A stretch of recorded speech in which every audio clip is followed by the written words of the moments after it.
छठ पर्व 3 दिन चलने वाला एक महापर्व जिसे सिर्फ बिहार और झारखंड ही नहीं बल्कि पूरे देश में बहुत हर्षोल्लास के साथ, बेहद खुशी के साथ और उत्साह के साथ मनाया जाता है। ये पर्व नहाए खाए के साथ शुरू होता है, फिर उसके बाद दूसरा दिन और तीसरे दिन शाम को सूर्य को अर्घ देकर इस जो पर्व है उसको समाप्त किया जाता है। कुछ जगहों पर अगले दिन यानी कि चौथे दिन सुबह इस पर्व को समाप्त करते हैं उगते सूरज को अर्घ देकर। आपको बता दें कि ये जो पर्व है वो सिर्फ बिहार झारखंड ही नहीं बल्कि राजस्थान, उत्तर प्रदेश और गुजरात कई जगहों पर देखने को मिलता है, जहाँ पर सभी बिहारी लोग जो झारखंड भाई बहन हैं और जो लोग बिहार और झारखंड से यहाँ रहने आए हैं वो लोग जो जा नहीं पाते हैं वो यहाँ पर गलता जी पर, जो जयपुर का प्रमुख पर्यटन स्थल के साथ साथ आस्था का केंद्र है, वहाँ पर आकर इस पर्व को बहुत हर्षोल्लास के साथ, बेहद आस्था के साथ मनाते हैं। हम देख सकते हैं यहाँ पर ये जो कुछ लोग हैं वो तालाब में डुबकी लगाकर इस पर्व को मनाते हैं। हाथ में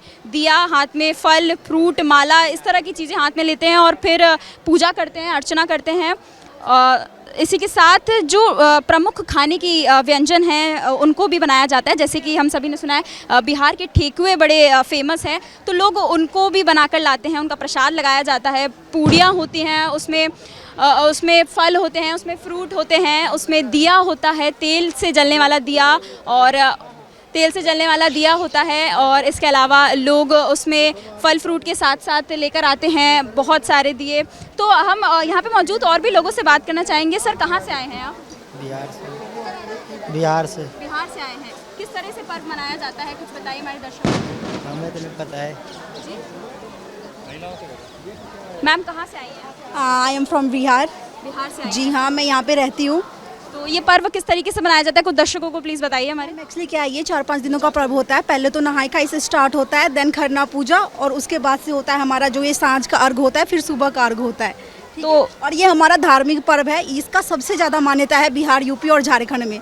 ये हमारा आप संस्कृति, इमोशन समझ लो। छठ हमारे लिए सब कुछ है। मैं खुद मुरलीपुरा रहती हूँ, बस बहुत दूर से मैं इसको देखने आई हूँ, खास करके यहाँ पे, क्योंकि यहाँ जो है ना जयपुर में, राजस्थान में ये सबसे ज़्यादा जो बड़ा पर्व यहाँ होता है वो गलता जी में ही होता है, छठ पूजा का। तो जस्ट बिकॉज मैं भी यहाँ आई हूँ ये देखने के लिए।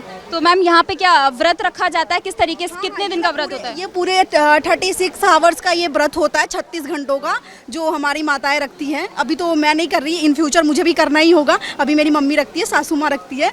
तो ये पूरे 36 घंटे का व्रत होता है, वो भी निर्जला होता है और ये बहुत ज़्यादा मान्यताएं हैं इनकी। तो ये महिलाएं अपने बच्चों के लिए, अपने परिवार के लिए, फैमिली के लिए और उनके सुख समृद्धि के लिए ये व्रत किया जाता है। तो ये व्रत क्या पुरुष करते हैं, ऐसा कुछ? नहीं, ये महिलाएं हैं, पुरुष साथ देते हैं उनका, है ना।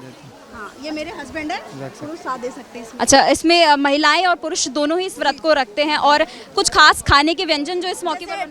ठकुआ है खास व्यंजन प्रसाद के लिए, और अर्घ के लिए केरा नारियल के वगैरह का अर्घ दिया जाता है। और इसका जो खास प्रसाद होता है वो ठकुआ और भुसबा होता है।